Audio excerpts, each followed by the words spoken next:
Hey folks, Matt Easton here, Scholar Gladiator, and I've got my buddy Scott Brown over from Florida, and you run HEMA Supplies. Yep. But you've also got your own HEMA club. Do you want to just tell the audience about your club? So we're Ox America. We're an affiliate with the German group Ox.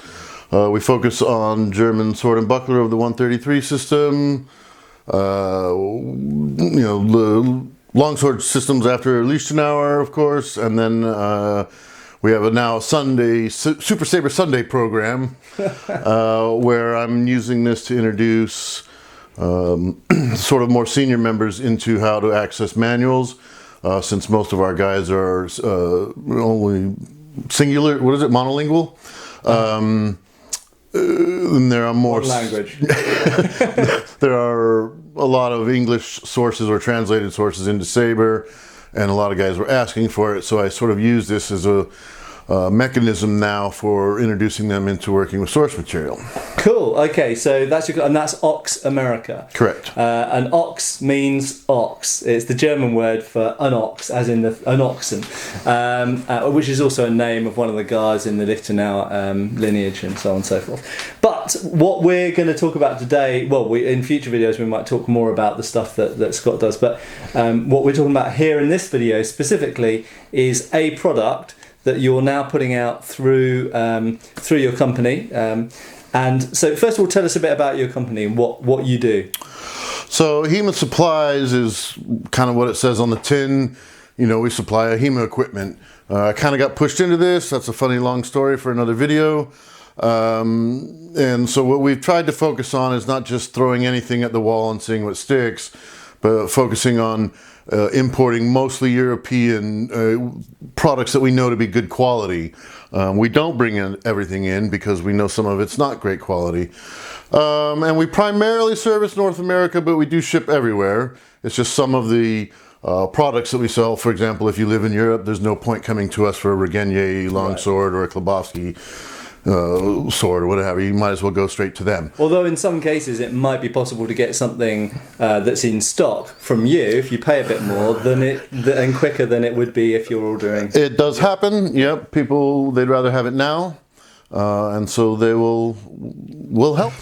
Good. Okay, so this is the Scholar jacket. So just before you go on, so the main things you're selling at the moment through HEMA Supplies are swords and protective gear, really, isn't it? So jackets and gloves, mostly? Yeah, jackets, sparring gloves. We have the Arkham jacket by Black Armory.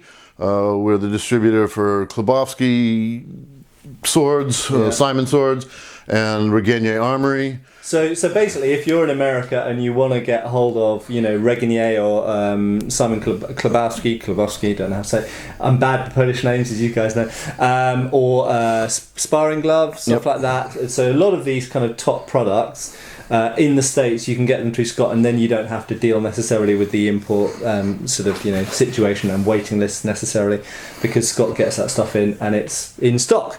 But this jacket, so full confession, I've had this jacket for a little bit, and I was supposed to do a review of it weeks and weeks ago, months ago probably now, and I've unfortunately not had time to get around to doing a whole bunch of product reviews. So if you're waiting for a product review, I apologise, but this has been near the top of my list, and then about 2 weeks ago I was actually about to do it, and I thought, hold on, Scott's going to be here in 2 weeks, so why don't I just wait till he's here and then he can tell you about the product.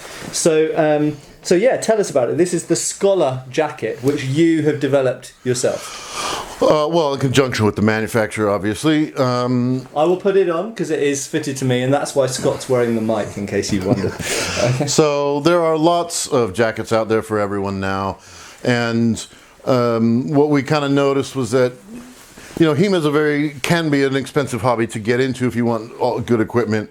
So what we were looking to do is to come up with a jacket that sort of splits the line. If you, like when you're first getting into HEMA, you don't know whether you're going to stick with longsword or maybe you become a sabreur or a rapier fencer or what have you. Yep, clasp on the back to tighten the abdomen. And so we wanted a jacket that you could modify to your uses. So that's why, and we'll take it off in a minute and show the inside, But so it's padded up, and you feel comfortable, heavy enough to fence in a tournament grade with like long swords or what have you. But it's got padded bits on the elbow, the shoulder, the obliques, and the chest.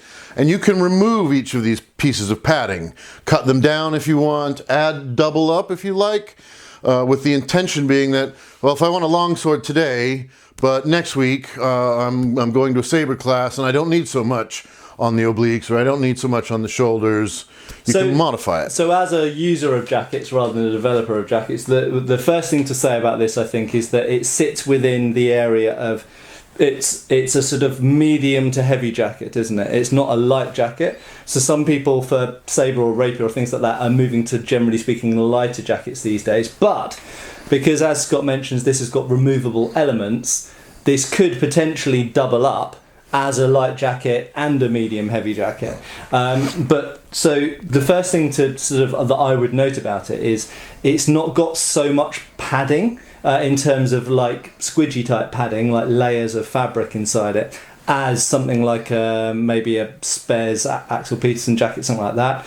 But what it has got is these essentially plates of compressed foam, I guess they are, and those are removable, and in that sense it's a little bit like one of the Leon Paul jackets that I've seen. I've never owned one, but a couple of people in my club own them, and they've got removable bits. But I would say, based on what I've seen, the location of these plates is somewhat better than the Leon Paul, but these plates are probably somewhat bigger than the Leon Paul one as well, and the Leon Paul jacket has more padding, I think, and so it's quite a hot jacket. So this seems to balance out by using slightly more rigid plates of foam. Essentially, it seems to balance out, not turning you into like a giant duvet, but by having those plates, it's going to dissipate the force more effectively than necessarily padding might. So it's got kind of, I won't say hard protection, but harder protection inside it. I guess I'm going to take this off. We're going to show where the plates are. Yeah, do you want to? It's got all the usual stuff, the blade catcher. Just before I take it off, I would say, so this is a standard size L, which fits me really, really well by virtue of the fact that you've got this draw strap at the back. Okay, so otherwise it would be a bit big around my tummy, but the shoulders and the arms, you can see I've got quite long gibbon arms, and they're long enough for me. You've got elasticated bits in here, which is quite nice, so it keeps it relatively small around the wrist for going inside the cuff of a glove. The shape is pretty good.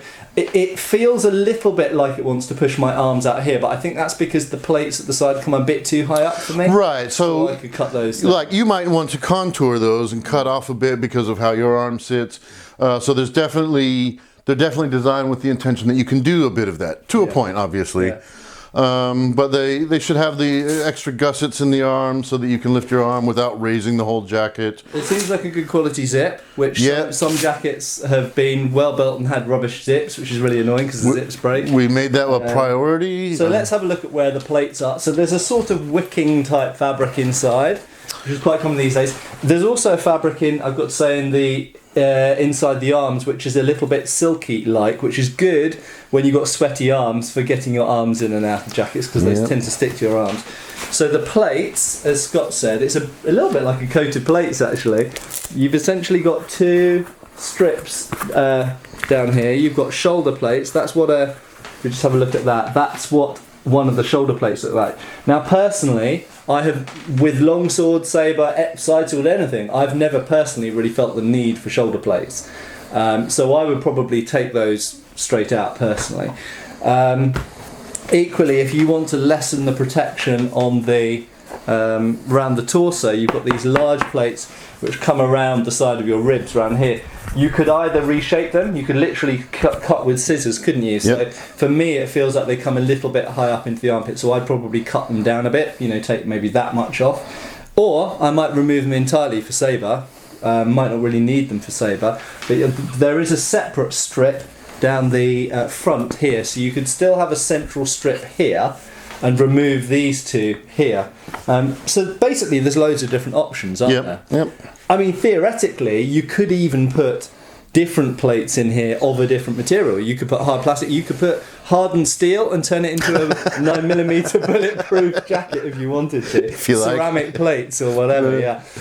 So it is a bit like a flak jacket in that sense, isn't it? In that you can take the plates in now. And also, of course, it makes it easier to wash then, doesn't it? Yes, and that's another thing, element. We wanted this to be very cost effective. It's very competitive.